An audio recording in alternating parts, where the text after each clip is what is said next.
ఉన్న బంగారాన్ని విడిపించి ఆ రోజు ఆన్లైన్ రేటుకే మేము కొంటాం. Sharma gold company.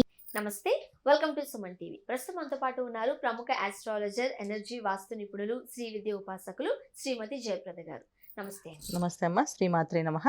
జయప్రద గారు, భరణి నక్షత్రంలో పుట్టిన వాళ్ళు ఏ విధంగా ఉండే అవకాశం ఉంటుంది, అలానే వారికి సంబంధించిన పరిష్కార మార్గాలు తెలియజేస్తారా? సో నక్షత్రం అన్నప్పుడు ఏమవుతుందంటే, ఒక రాశిలో 3 నక్షత్రాలు ఉంటాయి. సో ఒక రాశి లక్షణాలు చెప్పడం అంటే 3 నక్షత్రాలు ఆ రాశాధిపతులు చెప్పడం ఈజీగా ఉంటుంది. కానీ ఒక నక్షత్రం అన్నప్పటికీ పర్టికులర్గా వాళ్ళు 100% రిజల్ట్ అనేది దాంట్లో ఉండదు. 40% రిజల్టే వస్తుంది ఇందులో. ఎందుకు రీజన్ అంటే ఇది రాశితత్వం మారుతుంది. ఒక రాశాధిపతి లక్షణాలు ఉంటాయి వీళ్ళకి. తర్వాత వీళ్ళ లగ్నం ఏముందో ఆ లగ్నాధిపతి లక్షణాలు కూడా వీళ్ళకి ఉంటాయి. అంటే గ్రహాలు ఉంటాయి, జాతక ప్రభావం ఉంటుంది, అన్ని కలిసి ఉంటాయి. సో పర్టికులర్గా వీళ్ళు ఇలాగే ఉండడానికి ఉండదు. కొంచెం మ్యాచ్ అవుతాయి, కొన్ని విషయాలు మ్యాచ్ అవుతాయి. 100% మ్యాచ్ అవ్వవు. అయినప్పుడు చెప్పుకుందాం భరణి నక్షత్రం గురించి. సో భరణి నక్షత్రంలో జన్మించిన ఆడవాళ్ళైనా మగవాళ్ళైనా వాళ్ళకి మెయిన్ ఒక అనుగ్రహం అనమాట. భగవంతుడు ఒక అనుగ్రహంతో పుట్టిన వాళ్ళు, అంటే దేవత అనుగ్రహంతో పుట్టిన వాళ్ళు. ఇప్పుడు వీళ్ళకి ఆడవాళ్ళకు ఒకలాగా, మగవాళ్ళకు ఒకలాగా అలా ఏమైనా ఉంటుందా? ఉంటుంది. చాలా మైనర్, అంటే ఎక్కువ మరీ అంత పర్టికులర్గా ఉండదు. ఒక 10% డిఫరెన్స్ ఉంటుంది. అంటే ఒకప్పుడు ఖచ్చితంగా మగవాళ్ళకే ఉండేది జాతకం, అంటే మగవాళ్ళకే చూసేవాళ్ళంతా. వాళ్ళ జాతకం ప్రకారమే భార్య, వాళ్ళ కుటుంబం, వాళ్ళ జాతకంలోనే పిల్లలు, వాళ్ళ జాతకంలోనే యోగం అన్నీ చూసేవాళ్ళు అనమాట. ఇప్పుడు కలియుగ ప్రభావంలో స్త్రీ పురుషులు ఇద్దరు కూడా ఉద్యోగాలు చేస్తున్నారు కనుక ఇప్పుడు స్త్రీల జాతకం కూడా చూస్తున్నారు కనుక ఇద్దరికి ఉంటే కొంచెం డిఫరెన్స్, మైనర్ డిఫరెన్సెస్ ఉంటాయి. అబ్బాయి అంటే గట్టిగా మాట్లాడగలరు, అమ్మాయి కొంచెం సాఫ్ట్గా మాట్లాడుతుంది. అలాగే అబ్బాయి గట్టిగా మాట్లాడితే అమ్మాయి సాఫ్ట్గా మాట్లాడుతుంది. అలాంటి డిఫరెన్స్ ఉంటుంది అనమాట. సో ఒక్కొక్క నక్షత్రంలో అబ్బాయి చాలా స్ట్రాంగ్గా మాట్లాడతాడు, అమ్మాయి చాలా సాఫ్ట్, అదే నక్షత్రం అమ్మాయి చాలా సాఫ్ట్గా మాట్లాడుతుంది. సో ఇలాంటి డిఫరెన్సెస్ కొన్ని ఉంటాయి వీళ్ళకి. అంటే మనం ఆపోజిట్ పర్సన్స్ అనమాట ఎప్పుడు కూడా అబ్బాయి అమ్మాయిలు ఇందులో. అందుకని భరణి నక్షత్రంలో జన్మించిన వాళ్ళంటే ఒక అనుగ్రహంతో పుట్టిన వాళ్ళే. ఈ నక్షత్రంలో అధిపతి శుక్రుడు. తర్వాత ఈ నక్షత్రం ఉండేది మేషరాశి, కుజుడు అధిపతి. సో మేషరాశి అయినప్పుడు వీళ్ళకి ఎడ్యుకేషన్ పరంగా చాలా బాగుంటుంది. తర్వాత తెలివితేటలు చాలా విపరీతంగా ఉంటాయి, మాటలు చాలా ఆకర్షణీయంగా ఉంటాయి. సో వాళ్ళు మాట్లాడితే వినాలనిపించేటట్టుగా మాటలు చాలా చక్కగా ఉంటాయి. అంటే వాయిస్ బాగుంటుందని కాదు, మాట్లాడే విధానం బాగుంటుంది. సౌమ్యంగా కాదు, చాలా చక్కగా మాట్లాడతారు. మరీ అంత సాఫ్ట్గా ఉండరు. చాలామంది కొంచెం గట్టిగానే కోపంగానే ఉంటుంది. అసలు మాట్లాడుతూ కోపంగా వచ్చేస్తుంటుంది వాళ్ళకి. నేను చెప్పిన ఆన్సర్ ఎందుకు మళ్ళీ నువ్వు రిపీట్ అడుగుతున్నావు అని చెప్పి రివర్స్లో కూడా మాట్లాడుతుంటారు. సో 2 డిఫరెంట్ ఉన్నాయి. కాకపోతే ఏంటంటే మాట్లాడే విధానం బాగుంటుంది. పలకరించడము, ఎదుటి వాళ్ళు రిసీవింగ్ చేసుకొని మాట్లాడే విధానం, ఎప్పుడు చూసినా వీళ్ళు సంస్కారవంతుల్లో ఉన్నారా వీళ్ళు చూస్తే అంటే అలాంటి మాట తీరు ఉంటుంది వీళ్ళకి. సో ఆ లక్షణాలు ఉంటాయి అమ్మాయిలకి అబ్బాయిలకి కూడా. ఎడ్యుకేషన్ చాలా బాగుంటుంది. కెరీర్ చాలా తొందరగా సెటిల్ అవుతారు, వీళ్ళు తొందరగా సాధిస్తారు. చాలామంది కంటే వీళ్ళు తొందరగా చిన్న వయసులోనే తొందరగా సాధించి మంచి రంగాల్లో రాణిస్తారు. అంటే ఫిల్మ్ ఇండస్ట్రీలో కూడా రాణించే వాళ్ళు ఉన్నారు ఇందులో. తర్వాత చక్కగా ఇంజనీరింగ్ డిపార్ట్మెంట్స్లో వాటిలో కూడా సూపర్గా, అంటే చిన్న టైంలోనే, అంటే ఎంసెట్ ర్యాంక్స్ ఇవన్నీ కొట్టే వాళ్ళు చిన్నప్పుడు అనేవాళ్ళు కదా, అలాంటి దాంట్లో వీళ్ళు ఫస్ట్ ఉంటారు అనమాట. బ్రహ్మాండంగా ఉంటుంది ఆలోచన విధానం, చాలా చక్కగా ఉంటుంది. సో ఆలోచన విధానం చాలా చక్కగా ఉంటుంది. భరణి నక్షత్రం అంటే అది యమధర్మరాజు నక్షత్రం అని అంటారన్నమాట. సో అంటే ధర్మ పరిపాలన, ధర్మంగా మాట్లాడడం, నీతి న్యాయంగా ఉండడం, అండ్ ఏది న్యాయం అనిపిస్తే అది మాట్లాడడం, ఇవన్నీ లక్షణాలు ఈ భరణి నక్షత్రం వాళ్ళకి ఉంటుంది ఎక్కువగా. సో ఈ లక్షణాలు కలిగిన వాళ్ళు వీళ్ళు తొందరగా ఎనర్జీస్ చాలా బాగుంటాయి. అంటే ఎటువంటి సమస్య అయినా చాలా చక్కగా ఎదుర్కొంటారు అన్నమాట. ఇప్పుడు వీళ్ళు ఏ రంగాలలో రాణించగలుగుతారు? భరణి నక్షత్రం వాళ్ళు వ్యాపార రంగాల్లో ఎక్కువ రాణిస్తారు నాన్న. తర్వాత జాబ్స్, ఎక్కువ ఉద్యోగస్తులు, తర్వాత ఓన్ ప్రొఫెషన్స్ చాలామంది, ఇలాంటి లక్షణాలు ఎక్కువగా ఉంటాయి అన్నమాట. సో ఏంటంటే ఏ విషయమైనా కొంచెం న్యాయం ఉంటేనే వీళ్ళు చేయాలనుకుంటారు. అధర్మాన్ని వీళ్ళు అంత ఎంకరేజ్ చేయరు, ధర్మాన్ని ఎక్కువగా వాళ్ళు ఫాలో అవుదాం అనుకుంటారు. అలాగే ఉండాలి, అలాగే జరగాలి అని కోరుకునే లక్షణాలు ఎక్కువగా ఉంటాయి అన్నమాట వీళ్ళకి. నీతి నిజాయితీగా ఉంటాయి కొంచెం ఎక్కువ. ఓకే.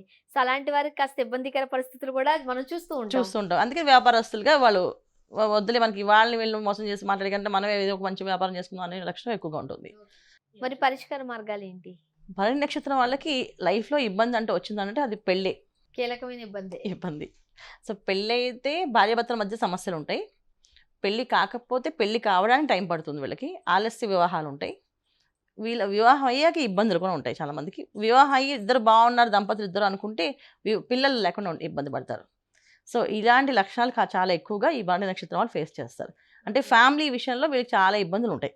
సో మరి అంటే ఇప్పుడు వివాహ జీవితమే ఒక కీలకమైన ఘట్టం అది. సో అక్కడ కాస్త ఇబ్బందులు ఉన్నాయి, పిల్లల పూర్వకంగా కూడా ఇబ్బందులు ఉన్నాయంటే మరి చక్కటి పరిష్కార మార్గాలు సూచించాల్సింది. తప్పకుండా వీళ్ళు ఖచ్చితంగా ఏంటంటే కొంచెం భక్తి అనేది తక్కువగా ఉంటుంది వాళ్ళకి, ఆ భక్తిని పెంచుకోవాలి. సో ఏదంటే వీళ్ళు పన్ని భక్తిగా దైవంగా భావించి వాళ్ళు ఆ పని ఎక్కువగా చేస్తుంటారు. అంటే వాళ్ళు వర్క్ చేసే వర్క్ని వాళ్ళని దైవంగా భావిస్తారు. అందువల్ల ఏంటంటే వీళ్ళు వర్క్ ఎక్కువ చేస్తూ ఉండాలి ఏ విషయమైనా. దాని అలాగే భగవంతుడి నామస్మరణ, ఒక నామాన్ని ఎప్పుడు జపం చేసుకోవడమో, లేకపోతే ఒక పూజ చేయడమో, లేకపోతే ఒక దేవాలయానికి వెళ్ళడమో, ఇలాంటివి చాలా అలవాటు చేసుకోవాలి. చాలామంది ఏంటంటే ఈ నక్షత్రంలో వాళ్ళు ఎంత ధర్మంగా బతుకుతారో మనం మనం హోల్ హార్టెడ్గా ఉంటే సరిపోదు, పక్క మన వాళ్ళు చుట్టూ కూడా వాళ్ళు ఉండాలి. ఒకటి. రెండోది ఏంటంటే ఇందులో అమ్మాయిల లక్షణాలు కొంతమంది చాలా కోపంగా ఉంటారు, బాగా మొండిగా ఉంటారు, పేరెంట్స్ ఎదిరించి మాట్లాడతారు. దానివల్ల కూడా ఆలస్య వివాహాలు అవుతాయి. చాలామంది తెలియదు, మేము ఇలా చేస్తాం బట్టి ఇలా అవుతుందని తెలియదు. పేరెంట్స్ ఎదిరిస్తే కూడా వీళ్ళకి వివాహం జరగదు. అలాగే ఫ్రెండ్స్తో వాదిస్తే కూడా వీళ్ళకి వివాహం జరగదు. వివాహం చేసుకునే వాళ్ళని ఏడిపిస్తే కూడా వివాహం జరగదు. ఇలాంటి లక్షణాలు ఈ భరణి నక్షత్రం వాళ్ళకి. అంటే మామూలుగా సరదాగా ఏడిపిస్తూ ఉంటాం కదా మామూలుగా, అంటే అది అయిపోతుందా అంటే అందరికీ అవ్వదు, కొంతమందికి పర్టికులర్గా వాళ్ళు అనకూడదు. సో అందులో ఆ అనకూడని వాళ్ళు భరణి నక్షత్రం వాళ్ళు ఎక్కువ. సో వాళ్ళకి ఇబ్బందులు ఉన్నాయి కాబట్టి ఏ దేవతను ఆరాధిస్తే మంచిది? వీళ్ళు లక్ష్మీనరసింహస్వామిని ఎక్కువ పూజించాలన్న. లక్ష్మీనరసింహస్వామికి మంగళవారం లక్ష్మీనరసింహ గుడికి వెళ్ళడం, అక్కడ ప్రదక్షిణాలు 21 ప్రదక్షిణాలు చేయడము, తర్వాత లక్ష్మీనరసింహస్వామి క్షేత్రాలు యాదగిరిగుట్ట, అహోబిలం ఇలా వెళ్ళి క్షేత్రాలు వెళ్ళి దర్శనం చేసుకోవడం, అక్కడ నిద్ర చేయడం, ఇలాంటి వీళ్ళకి చాలా విశేషమైన ఫలితాలు ఇస్తాయి. ఓకే. ఒకవేళ వివాహం అయ్యాక సమస్యలు ఉన్నాయి, అప్పుడు సుబ్రహ్మణ్య స్వామి గుళ్ళో ముద్దకర్పూరం 90 గ్రాములు ఇచ్చి 21 ప్రదక్షిణాలు చేయాలి ప్రతి మంగళవారం. అంటే వాళ్ళ వివాహంలో ఉన్న సమస్యలు తీరిపోయే వరకు చేయాలి. అదే ఈ పరిష్కార మార్గాలు ఎప్పటి వరకు చేయాలి అది? అందుకే చెప్తాయి. ఒకవేళ వివాహం అయ్యాక సమస్యలు ఉన్నాయి, భార్యాభర్త మధ్యలో ఇద్దరు సమస్యలు ఉన్నాయి, ఆల్రెడీ భరణి నక్షత్రం వాళ్ళు వివాహం అయ్యాక సమస్యలు ఉన్నాయి, వాళ్ళు సుబ్రహ్మణ్య స్వామి గుళ్ళో ముద్దకర్పూరం 90 గ్రాములు పట్టుకొని 21 ప్రదక్షిణాలు చేసి ఆ గుళ్ళో స్వామివారికి సమర్పించాలి. ఎప్పుడు దాకా అంటే వాళ్ళ భార్యాభర్త మధ్యలో ఎటువంటి ఇబ్బంది లేకుండా కలిసినంతకాలం కలవడానికి. సో మరి భరణి నక్షత్రం గురించి పరిష్కార మార్గాలు సూచించారు. సో మనం చెప్తూ ఉంటారు మీరు కొన్ని ఇబ్బందులు ఉన్నప్పుడు ఈ కలర్స్ వేసుకోకూడదు, ఈ కలర్స్ వేసుకుంటే వాళ్ళకి మంచి జరుగుతుంది, అలానే లక్కీ నెంబర్స్, అలానే ఏ పని మొదలు పెట్టినా ఈ రోజు అయితే బాగుంటుంది, ఇవి కూడా చెప్తూ ఉంటారు కాబట్టి తప్పకుండా. సో భరణి నక్షత్రం వల్ల కలర్లు ఏ రంగులు వాడాలంటే ఎక్కువ క్రీమ్ కలర్ వాడాలి, లైట్ కలర్, క్రీమ్ కలర్. వివాహం కాని వాళ్ళు ఎల్లో కలర్ ఎక్కువ వేసుకుంటుండాలి. ఆడవాళ్ళు అయితే ఎల్లో కలర్ బట్టలు వేసుకోవాలి, మగవాళ్ళు వేసుకోవాలి కనుక వాళ్ళు ఎల్లో కలర్ థ్రెడ్ ఉంటుంది కదా దారం, ఆ దారం కట్టుకోవాలి రైట్ హ్యాండ్కి. సో ఆ దారం కడితే వివాహం తొందరగా అవుతుంది. సో ఎవరైతే వివాహం ఆలస్యం అవుతుందో వాళ్ళు ఎల్లో కలర్ థ్రెడ్ని చేతికి కట్టుకొని ఉండాలి. వివాహం అయి తర్వాత భార్యాభర్త మధ్య సమస్యలు వస్తున్నాయి, పిల్లలు కలగలేదు అంటే వాళ్ళు ఎర్రని దారం కట్టాలి చేతికి. ఎర్ర దారం కట్టుకుంటే ఆ వివాహం అయి సమస్యలు తొలగిపోతాయి వాళ్ళకి. అంటే వివాహ సమస్యలు తొలగుతాయి, భార్యాభర్తల మధ్యన ఇద్దరికి అన్యోన్య దాంపత్యం వస్తుంది. సో ఎర్ర దారం కట్టడం వల్ల.